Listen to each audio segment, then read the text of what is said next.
ಯೇಸು ಕ್ರಿಸ್ತನಲ್ಲಿ ಪ್ರೀತಿಯುಳ್ಳ ದೇವಜನರೇ, ಈ ಬೆಳಗಿನ ಜಾವದಲ್ಲಿ ಸಹ ಸೈತಾನ್ನ ವಂಚನೆಯ ಕ್ಷೇತ್ರಗಳನ್ನು ನಾವು ಅರ್ಥ ಮಾಡಿಕೊಳ್ಳುವುದಕ್ಕೆ ಮನಸ್ಸು ಮಾಡೋಣ. ಸೈತಾನ್ನ ಮುಖ್ಯವಾದ ಗುರಿ ಏನಂದ್ರೆ ದೇವರ ಮಕ್ಕಳಲ್ಲಿ ತೃಪ್ತಿ ಇಲ್ಲದಂತ ಒಂದು ಜೀವಿತವನ್ನ ಕೊಡುವುದು. ಅನೇಕ ಯೌವನಸ್ಥ ಮಕ್ಕಳು ಈ ದಿವಸ ಅವರಲ್ಲಿ ಎಷ್ಟು ಎಲ್ಲಾ ಯೋಗ್ಯತೆಗಳಿಗೆ ಒಳಪಟ್ಟರು ಅವರಲ್ಲಿ ಸಂತೃಪ್ತಿ ಇಲ್ಲ ಪ್ರಿಯ. ಅವರು ಪೂರ್ಣವಾಗಿ ದೇವರಿಗೆ ಒಳಗಾಗದೇ ಇರುವುದರಿಂದ ಅವರಲ್ಲಿ ಆ ಸ್ಯಾಟಿಸ್ಫ್ಯಾಕ್ಷನ್ ಲೈಫೇ ಇಲ್ಲ ಪ್ರೇಯರ್. ಯಾಕಂದ್ರೆ ಸೈತಾನ್ ಅವರನ್ನ ಕದ್ದುಕೊಳ್ಳುವುದಕ್ಕೆ, ಹಾಳು ಮಾಡುವುದಕ್ಕೆ, ಕೊಯ್ಯುವುದಕ್ಕೆ, ಅವರನ್ನ ಸಂಪೂರ್ಣವಾಗಿ ಕೊಲೆ ಮಾಡುವುದಕ್ಕೆ ಮನಸ್ಸುಳ್ಳವನಾಗಿರ್ತಾನೆ ಪ್ರೇಯರ್. ಆದ್ರೆ ಎಷ್ಟೋ ದೇವರ ಮಕ್ಕಳಿಗೆ ಗೊತ್ತಿಲ್ಲ, ಯೇಸುವಿನಲ್ಲಿ ಮಾತ್ರವೇ ಆ ಜೀವ ಇದೆ, ಆ ಒಂದು ಸಮೃದ್ಧಿ ಇದೆ, ಆ ಸಂತೋಷ ಭಾಗ್ಯಗಳಿದೆ ಎಂಬುದಾಗಿ.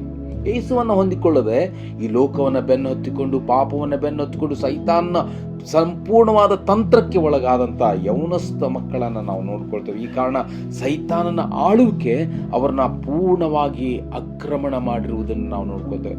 ಸೈತಾನನು ಹೇಳುವ ರೀತಿಯಲ್ಲಿ ನಡೆಯುವಂತಹ ಅನೇಕ ಜನರನ್ನ ನಾವು ನೋಡ್ಕೊಳ್ತೇವೆ. ನನ್ನ ಪ್ರಿಯ ದೇವಜನರೇ, ಸೈತಾನ್ನ ಮೂಲ ಉದ್ದೇಶ ಆತನು ಇಡೀ ಲೋಕದ ಪ್ರತಿ ಜನರನ್ನ ತನ್ನ ಒಂದು ಆಧಿಪತ್ಯಕ್ಕೆ ತೆಗೆದುಕೊಳ್ಳಬೇಕೆಂಬುದೇ ಎಂಬುದಾಗಿ ನಾವು ನೋಡ್ಕೊಳ್ತೇವೆ. 1 ಯೋಹಾನ ಅಲ್ಲಿ 5ನೇ ಅಧ್ಯಾಯದ 19ನೇ ವಚನದಲ್ಲಿ ನಾವು ನೋಡುವಾಗ, ನಾವು ದೇವರಿಂದ ಹುಟ್ಟಿದವರೆಂದು ಲೋಕವೆಲ್ಲವೂ ಕೆಡುಕನ ವಶದಲ್ಲಿ ಬಿದ್ದಿದೆ ಎಂದು ನಮಗೆ ಗೊತ್ತದೆ. ಲೋಕವೆಲ್ಲ ಕೆಡುಕನ ವಶ.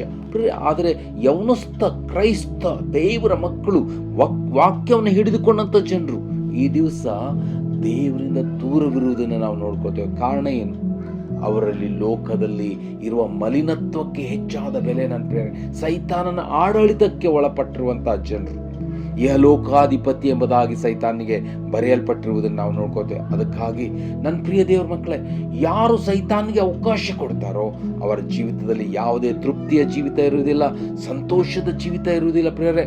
ಅವರು ಯಾವಾಗಲೂ ಇನ್ನೂ ಆಶೆ ಉಳ್ಳವರಾಗಿ ಅನೇಕ ಇಚ್ಛೆ ಆಲೋಚನೆಗಳಿಂದ ತುಂಬಲ್ಪಟ್ಟವರಾಗಿ ತಮ್ಮ ಜೀವಿತವನ್ನು ನಷ್ಟಕ್ಕೆ ಗುರಿ ಮಾಡಿಕೊಂಡು ದೇವರಿಂದ ದೂರ ಹೋಗುವವರಾಗಿರ್ತಾರೆ ಎಂಬುದಾಗಿ ನಾವು ನೋಡ್ಕೊಳ್ತೇವೆ.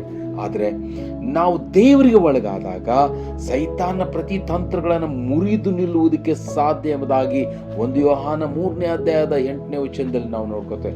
ಯೇಸು ಸೈತಾನ ಕಾರ್ಯಗಳನ್ನು ಲಯ ಮಾಡುವುದಕ್ಕಾಗಿಯೇ ಬಂದರು.